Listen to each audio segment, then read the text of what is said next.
Hi guys, in today's video I'm going to show you how you can find blocked accounts on LinkedIn. So the first step you need to do is to open LinkedIn. Once you open LinkedIn, click on your profile picture on the top left, and once you are here you simply need to click on settings in the bottom,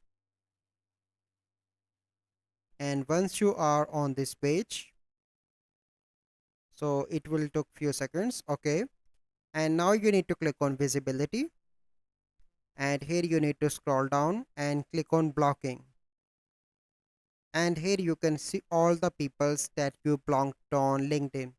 And if you want to unblock, you simply need to click here unblock, and you can easily unblock. So this is a process that you need to follow to find the list. So I hope you find this video helpful. If you find this video helpful, must like this video, subscribe to our YouTube channel for future videos. We'll see you in the next video. Thank you, have a good day.